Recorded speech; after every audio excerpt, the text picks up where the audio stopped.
Mos harroni një gjë, unë kam një informacion tjetër që më ka ardhur, thash dhe njerë, është sakt që Erion Veliaj po shpërndan mesazhe te ndjekësit e vet, te njerëzit e vet, dhe po i bën thirrje që mos votoni Edi Ramën, sepse pas 11-s unë do flas. Pra, më në fund e mori vesh Erion Veliaj që e futi Belinda Balluku me Edi Ramën, dhe ju e dini arsyen pse e futi, sepse Edi Rama humb në datën 11 dhe do të mbahet pas partisë që mos se fusin brenda. Ai ka bërë llogarit, e ka bërë sapin pahanxhin.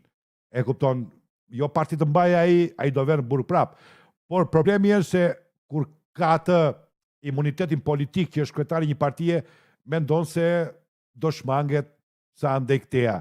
Prandaj eliminoi Erion Veliajn. Kjo që arsyeja që u eliminua Erion Veliajn, sepse e shikonte rrezik pas 11-s kur ai të humb.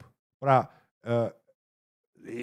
imagjinoni kryetari një bashkie, bashkisë më të madhe, në datën 12 Edi Ramën e kishte jashtë pushtetit. Imagjinoje çfarë goditje do të jepte Erion Veliaj këtij për t'i marrë partinë. Do bënte goditje të paparë Erion Veliaj. Ishte llogaritur ajo. Prandaj Erion Veliaj po bën thirrje të tërë ndjekësve të vet, që mos votoni Edi Ramën. Nuk thot votoni Sali Berishën, po mos votoni Edi Ramën, thot. Votoni partitë opozitare. Pra, është lajm i sigurt, 100% i sigurt, që Erion Veliaj dhe Arben Ahmetaj, po Erion Veliaj, që e di 100%, ju bën thirrje të gjithë ndjekësve të vet që mos votoni Edi Ramën, sepse pas 11-s do të shkoni në hell. Në qoftë se fiton Rama.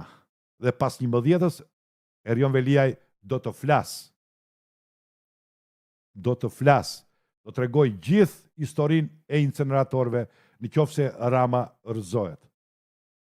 Plus, problemi i fitimit të Ramës është shpallja e narkoshtetit. Sekretari i shtetit ka dëgjuar dhe kam të sigurt që me njëherë thash, nuk do dërgoj bomba as aeroplan me njëri me Shqipërinë, do ta shpall narkoshtet. Ku shpallesh narkoshtet, Rama izolohet, ju shqiptarët izoloheni, fillojnë saksionet, fillojnë problemet, fukarallëku do bëni më keq akoma se Çini. Doni s'doni, kjo është Amerika plak. Amerika e mire keqe bëri atë që i bëri opozitës me një administrat të korruptuar këtu, po e shkatërroi opozitën për një moment. Amerika ka fuqi mbi Evropën. Po tha Amerika, bëhet fakt. Doni s'doni ju. Është Amerikë plak, është para, është market, është interes. Kështu funksionon.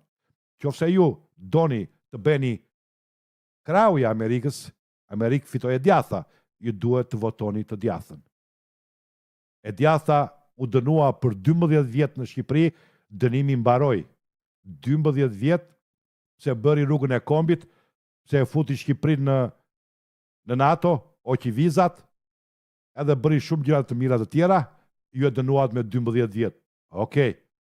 Ky s'ka bërë asnjë gjë, 12 vjet të pushtet, ju do t'jepni mandat tjetër. Pra, kjo ishte miq. Le të lexojmë në koment.